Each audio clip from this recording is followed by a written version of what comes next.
l'ancienne présidente de la République de Lettonie, Madame Vera Vique-Freiberga.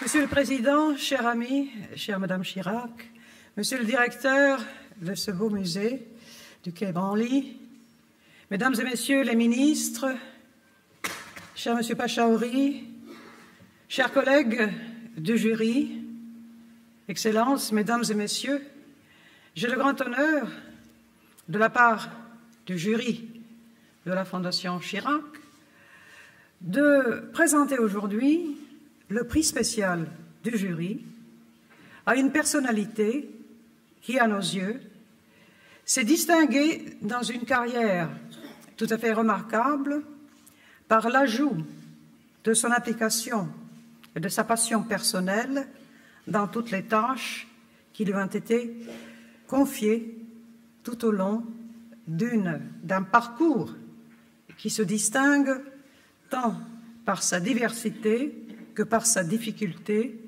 et par la qualité des résultats obtenus. Il y a un écrivain américain, Malcolm Gladwell, que vous connaissez peut-être, d'après ses best-sellers, dont l'un présente la thèse que l'excellence, ou la distinction, si vous voulez, est le fruit d'efforts répétés, soutenus, d'un apprentissage qui exige, pour le moins, l'investissement de 10 000 heures de travail de formation. C'est tout à fait behavioriste, c'est tout à fait américain comme position. Nous avons tous l'espoir et le potentiel d'atteindre à la distinction, à condition tout simplement d'investir au moins 10 000 heures de perfectionnement et de travail assez ardu et soutenu. Le lauréat du prix du jury de la Fondation Chirac pour l'année 2010, M. Lakhmi Brahimi, que j'ai l'honneur de vous présenter ici, je pense, répond à ces critères de 10 000 heures investies et j'ai comme l'impression qu'il les dépasse d'un facteur que vraiment je ne m'hasarderai pas à tenter de le calculer. Il commence très jeune à représenter au plan diplomatique son pays qui est en voie de lutter pour son indépendance, sa patrie natale, l'Algérie. Et sa formation de diplomate commence, je pense, à ce très jeune âge, d'à peine 22 ans, se poursuit par des positions de plus en plus grande responsabilité au sein du gouvernement d'une Algérie désormais indépendante, se poursuit plus tard à l'échelle régionale par son implication et sa carrière au sein de la Ligue arabe et dont les efforts de pacification et de réconciliation régionale culminent en l'année 1989, une année que nous retenons en mémoire sur ce continent européen pour bien des raisons de changements radicaux sur le statu quo international. Après 17 années de guerre civile, c'est grâce à M. Brahimi que la paix peut être négociée dans ce beau pays déchiré par cette guerre civile. Bientôt, ces efforts et ces succès sont remarqués au plus haut niveau international, donc celui des Nations Unies. Et je soulignerai que M. Brahimi poursuit une carrière de conciliateur, de négociateur, de représentant personnel de 3 secrétaires généraux des Nations Unies, les unes après les autres. 3 grandes personnalités, Boutros Ghali d'abord, ensuite Kofi Annan, et maintenant, encore aujourd'hui, M. Ban Ki-moon. Voilà donc la preuve de la grande confiance qu'inspire son œuvre et ses capacités diplomatiques. Et la liste des interventions internationales est vraiment trop longue pour que je vous l'énonce ici.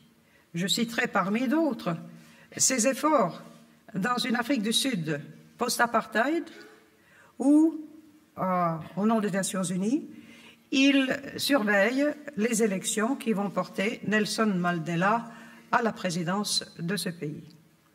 Il fait ensuite des interventions multiples dans diverses régions conflictuelles de l'Afrique et poursuit son travail jusqu'au niveau officiel de sous-secrétaire général des Nations Unies, chargé particulièrement des missions de prévention et de résolution des conflits.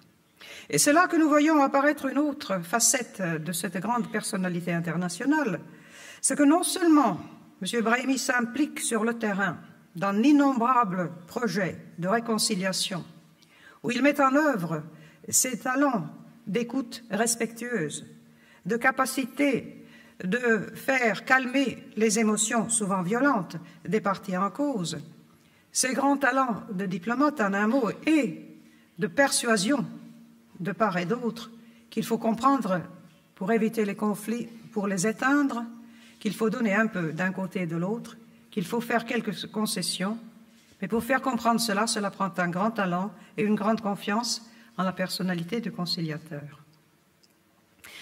À mes yeux, une de ces grandes contributions qui va faire entrer son nom dans l'histoire des Nations Unies, c'est le rapport Brahimi que le secrétaire général Kofi Annan le charge de présider le comité qui le rédige et qui va évaluer la situation de l'intervention des Nations Unies à l'échelle internationale, les missions de paix et de rétablissement de paix après les conflits. Ce rapport historique fait état des carences de l'intervention internationale, souligne les déficiences de la méthodologie utilisée, les délais inacceptables souvent dans une situation, par exemple, de génocide, où chaque heure qui passe, chaque journée qui passe coûte des vies. Et c'est ce rapport qui, en fait, souligne de plus en plus au sein des Nations Unies la nécessité d'œuvrer non seulement pour la résolution des conflits, mais à leur prévention. C'est pour ça que j'ai considéré comme un grand honneur, une grande confiance, quand M. le Président Chirac m'a invité à siéger à ce jury. Je considère qu'il n'y a pas de meilleur investissement dans l'avenir de notre planète que celui de souligner et d'appuyer les grandes personnalités qui œuvrent souvent de façon obscure ou encore, comme dans le cas de M. Brahimi, sous les feux de la rampe et les feux de la presse internationale, mais qui œuvrent sans relâche, avec beaucoup de flamme et de conviction personnelle, avec un rayonnement tout à fait exceptionnel au rétablissement de la paix dans le monde, à l'éteinte des conflits potentiels et, en notre nom à tous, de créer un monde qui serait plus sécure et un peu meilleur pour les générations à venir qu'il ne l'est en ce moment ou qu'il n'a été auparavant. Monsieur Brahimi, c'est pour moi un très grand honneur de vous saluer ici, au nom du jury, nos félicitations pour ce prix que vous avez mérité de façon tout à fait remarquable et exceptionnelle.